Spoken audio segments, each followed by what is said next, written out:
নেতা ৰাতি ৰঙীন কৰা প্ৰস্তাৱ গ্ৰহণ নকৰাত অংকিতা ভাণ্ডাৰীয়ে নিজৰ প্ৰাণ দিবলগীয়া হ'ল। 19 বছৰীয়া তৰুণী অংকিতা ভাণ্ডাৰী উত্তৰাখণ্ডৰ এখন ৰিজৰ্টৰ ৰিচেপশ্যনিষ্ট হিচাপে কৰ্মৰত আছিল। কোনো ৰাজনীতি নাজানিছিল, কোনো ক্ষমতা চিনি নাপাইছিল। তাই চিনি পাইছিল কেৱল দৰিদ্ৰতা, দায়িত্ব আৰু জীয়াই থকাৰ যুদ্ধ।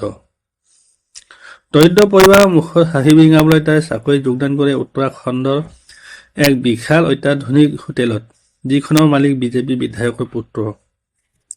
পদ ৰিচেপশ্যনিষ্ট, কৰ্ম অতিথি নিয়া, ফোন ধৰা, ৰেজিষ্টাৰ চোৱা, সৎ কৰ্ম সৎ উপাৰ্জন। কিন্তু সেই হোটেলখন নিৰাপদ নাছিল, কাৰণ তাৰ মালিক পক্ষ আছিল ক্ষমতাশালী। এদিন ৰাতি সেই হোটেলত আহে কিছুমান প্ৰভাৱশালী অতিথি। VVIP এই নামেই তেওঁলোকৰ পৰিচয়। সেই ৰাতিতে অংকিতাক মাতি নিৰ্দেশ দিয়া হয়, স্পেচিয়েল ছাৰ্ভিচ দিব লাগিব অতিথিক। অংকিতাই বুজি পাইছিল ইয়াৰ অৰ্থ কি। আগতেও তাইক এনে প্ৰস্তাৱ দিছিল, কিন্তু তাই অমান্তিক হৈছিল। সেই ৰাতিও তাই অমান্তিক হৈছিল। টকাৰ লোভ দিয়া হৈছিল, ভয় দেখুওৱা হৈছিল। কিন্তু 19 বছৰৰ সেই যুৱতীয়ে তাইৰ সন্মান বিক্ৰী কৰা নাছিল। সেই ৰাতিৰ পৰা অংকিতা নিখোজ। তাৰ কিছুদিন পিছত এখন খালৰ পৰা উদ্ধাৰ কৰা হয় তাইৰ নিথৰ দেহ।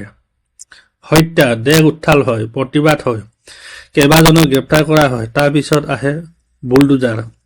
পুৰা হোটেল ভাঙি দিয়া হয়, ঘোষণা কৰা হয় ন্যায় হৈ গ'ল। কিন্তু ন্যায় দিয়া হোৱা নাই। ভঙা হৈছে মাত্ৰ এটি বিল্ডিং, সত্যক লুকুৱাই ৰখা হৈছে। প্ৰশ্ন হ'ল, সেই ৰাতি VVIP কোন আছিল? কাৰ কাৰণে অংকিতাক ইমান চাপ, ইমান ভয় দেখুওৱা হৈছিল? কিয় সেই নামকেইটা তদন্তৰ আওতাত নাহিল? এজনী যুৱতীক শেষ কৰি দিলে।